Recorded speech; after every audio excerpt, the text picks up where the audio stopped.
Hey guys, welcome to another video from the Parrott Bros. I'm Dom. I'm Rob. And today we are doing a bit of a strip down. Now, if you watched the last video, you know we took this apart from the MX-5 body. The body is now gone.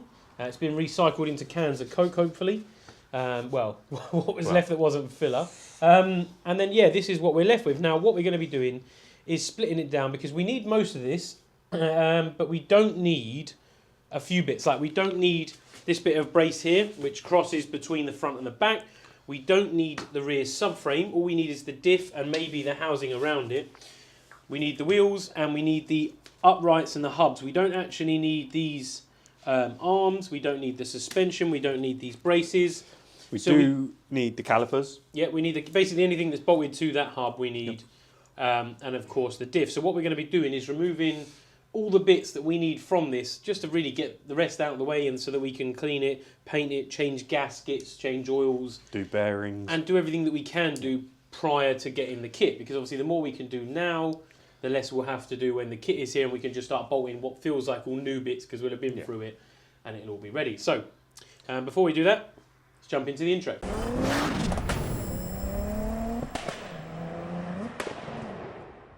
Okay, so on this rear subframe, this was bolted, was it all 6? Yeah, so 6 bolts plus the 2 at the front on those arms. On these arms, yeah, so I had 3 aside. Yep. So all we had to do is actually quite easy because from underneath, as long as you had it jacked up safely, axle stands and whatnot, you can quite clearly see the heads of the bolts. Now these all come out, they were a bit tight. What I would recommend doing is well before you're going to take them out, good spray up. Yep. Clean the heads off. If they're threads, threads and nuts, wasn't it? There was 2 different types, yeah. So clean the threads off, spray them, soak them, come back again, spray them again 2 or 3 times, get it nice, and then crack it by hand. A couple of these were tight to get off all the way, so we just used quite a powerful gun. But just make sure you're on there. If you clean the nuts off, then you're not going to round them off and whatever, so you can do that. Then we need to keep these are the handbrake lines, which we removed from the handle. So yeah, we're going to split this down now. So these are not clean, so we'll give these a little bit of a brush off. Right, so for the interest of the video, we've actually just cracked all the nuts. They all came apart relatively straightforward. 32mm socket on the rear hub nuts on the drive shafts. Then everything else is a 14 at the top. At the bottom was a 17. 17. You haven't done the arm on the inside, but we can do that later. Yeah. But we've undone the shocks. Literally just one bolt in, and they just lift out, so we'll get that out of the way. Take that away from the glass fridge. Yeah, got to keep the drinks fridge going. Got to keep the drinks fridge going, yeah. So, if we get, next thing we'll do is we'll get this bolt taken out, that bottom bolt taken out, then we can knock the drive shaft through, pull the hub away. Although we do have a bracket there, which is a couple of 10s, I guess. This is why it's handy to have your toolbox within reaching distance. Ooh. First snapper! Big old snapper. First snapper. First one to snap, that is. Right, so now we've miserably failed with the rear end because we don't have a large hammer and lots of spray, which we now have a list on the wall of things to buy that we don't have. We're going to move on to the middle. We're going to try and get this bracket off, which will then allow us to get the prop out, which then we can separate the front from the rear. Because we don't need this bit, but we do need the prop because MK are going to shorten it for us. So this looks like... I think they're underneath. Yeah, I was going to say, they look like they go through from the bottom. So we'll get them loosened and then we shall come back to you and we'll show you how this comes off. We've removed the bolts. Now we've had to cut these ones just because we were lifting that up. Didn't quite have the height. Didn't quite have the height. So these bolts, you can see they're massive. And they go through up the front there. There's 2 at the front. Here, there's also one here which just is underneath the gear selector, and then at the back there's 2 that go into the diff casing. Once that's done, all you'll need to do is just prod off these. They were all the way along, but we obviously removed it earlier. And then there's one plug here. Plugs are always fine, easy to push in and then pull out. So that's now free from there. We probably should label that up so we know what it is at a later date. We'll work out what it is in a minute. We can do that in a second. Yeah. Now, we should be able to remove that. Now, the prop is still connected, so it may drop, but hopefully not. I think we need our trusty friend, the hammer. I reckon we'll get it on a wobble. You reckon? A little wobble. There you go. Now, this is semi-free so we can try and work out how to get that thing off. But yeah, so this is the props removed. And it's not in bad condition, but we'll be giving this one to MK, so don't worry too much about cleaning it. Because you give it to them and they give you a shortened one, rebalanced. It's got like balancing weights on and stuff just to make sure that it doesn't vibrate or anything. So put this to one side. This is on our parts of things we need. Okay, so we worked out how to get this bracket off after a little bit of swearing and some actual looking at it. There's some inserts, the collars that go in the top. If you show them, Rob. There's like a collar that sits in here. That's got like a spline that sits in there. So you bolt through the diff and then into these bolts. And what you do is just as you're getting loose, hit it. They pop out. You throw it halfway across the garage.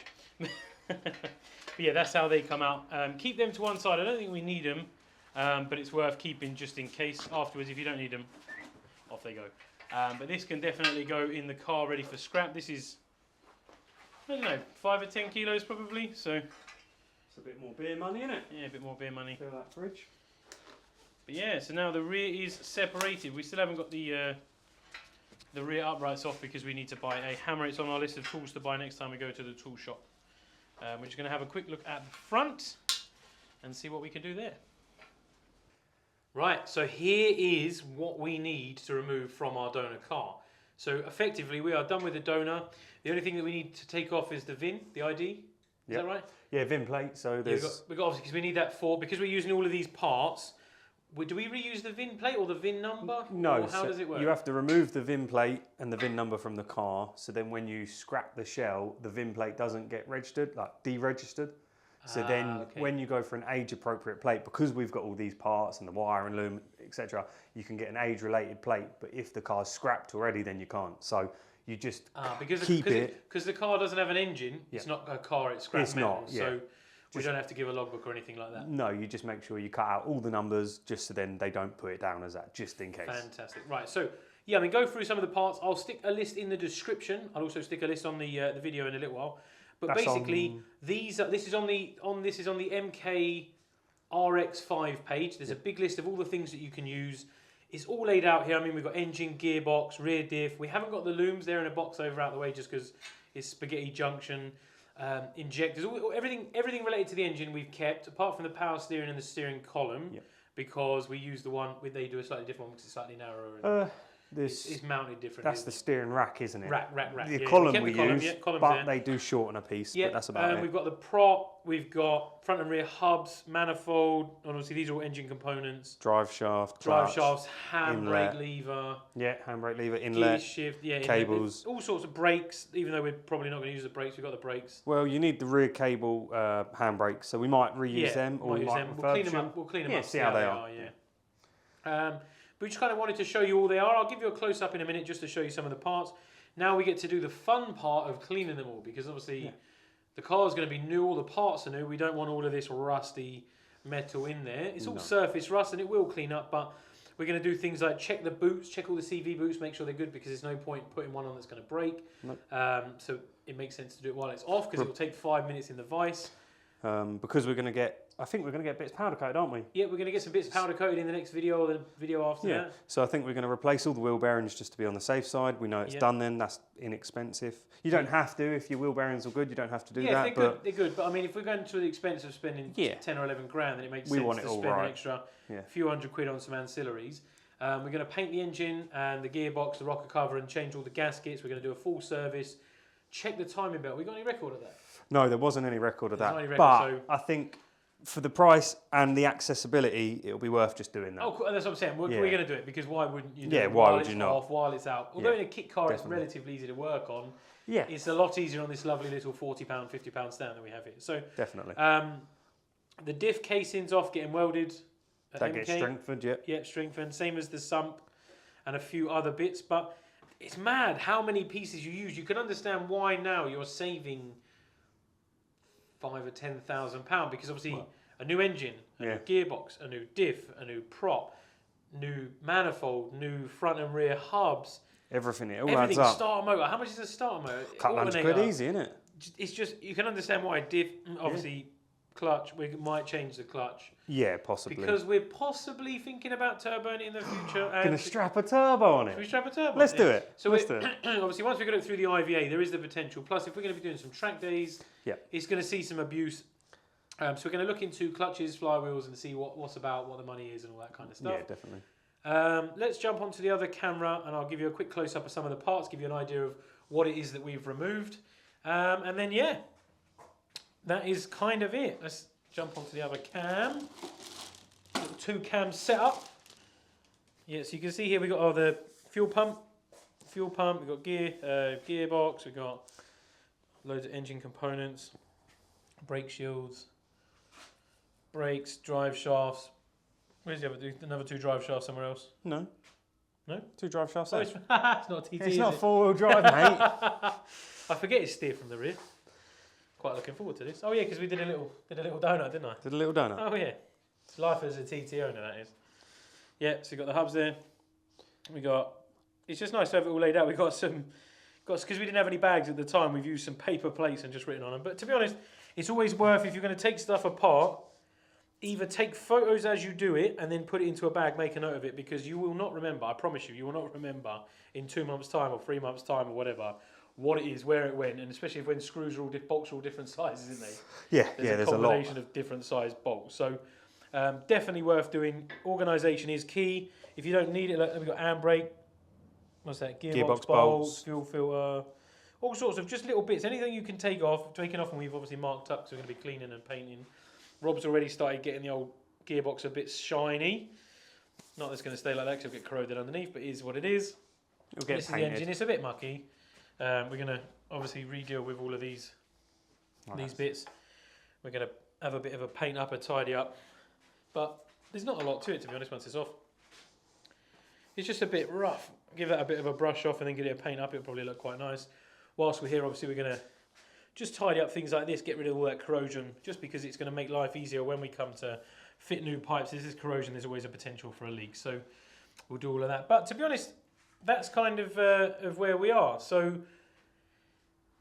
I hope that gives you a good idea of what we're using and why we're doing this, because this is this is the money saver. By doing this, yeah, there's a load of faff. We've probably spent, what, 10 hours? Yeah, easy. 12 hours? So about we'll say 2 days at the weekend with stoppages for beers and drinks and eats and whatever.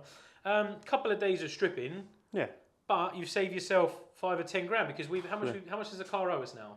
After the cats, the doors, the roof, the wheels, and some other parts, because we're going to change the wheels anyway, because their offset's wrong. What's the car owe us? About 400 quid? Nah, less than that. How much? I managed to get a good couple of deals on some bits, and I think it actually only owes us about 100 quid. 100? So all of this lot costs 100 quid? Yeah. That's ridiculous. It's not bad going, is it? But one thing I will say, we've still got the shell. And we've still got a few other little bits. If we get 100 quid for the weigh-in... Cool, that'd be nice. We got all these parts for nothing. I got £20 the other day, so it's 80 quid. Oh, we're on to 80 quid. So 80 quid. I reckon we could do it. All of this cost us 80, and that's an LSD as well. That's a limited slip diff. Got a limited slip 5-speed box. So, it's just ideal. That's ridiculous. That's mental. I reckon we get 80 quid for the weigh-in. I reckon we could. Yeah. So yeah, 80 quid. That's mental, isn't it? I mean, the cost of buying, even from a breaker, a gearbox is probably 100 quid. Easy, yeah. So as long as you've got somewhere to strip it for the weekend or a couple of weekends, and the place to put the parts, but if you're obviously building a kit car, you should have a garage or some sort of lean-to. Or we haven't got the biggest of space. Yeah, exactly. I mean, we've had to make do. We're going to have to try and lose some of this somewhere. Yeah. Maybe build some shelving in my new garage. Yeah, I think so. Seeing as I've now got 2 TTs. Well, as long as the missus don't know, we'll use the spare room. It's all brand new bits. We've got some boxes. Brand new bits, aren't they? Are they? Yeah. It's fine. But yeah, no, so you can see how this makes it a lot more affordable, because it's just... I mean, if we had the money, I'd love to do a 30 grand, 25, 30 grand bill with all brand new parts. Oh. But realistically, 95% of people won't have that luxury. No. And to be honest, it's quite nice. If you can save 30%, 40%, that's a big deal. Yeah. And it makes it a lot more attainable a lot quicker. So, and to more people as well. And with the MX-5, the parts are so readily available. So easy to get. And cheap. It just makes sense. So yeah, I mean, I hope you found this interesting. This is why we wanted to do it, because the parts are readily available. They're decent price. But imagine we bought one that had no MOT. Yeah.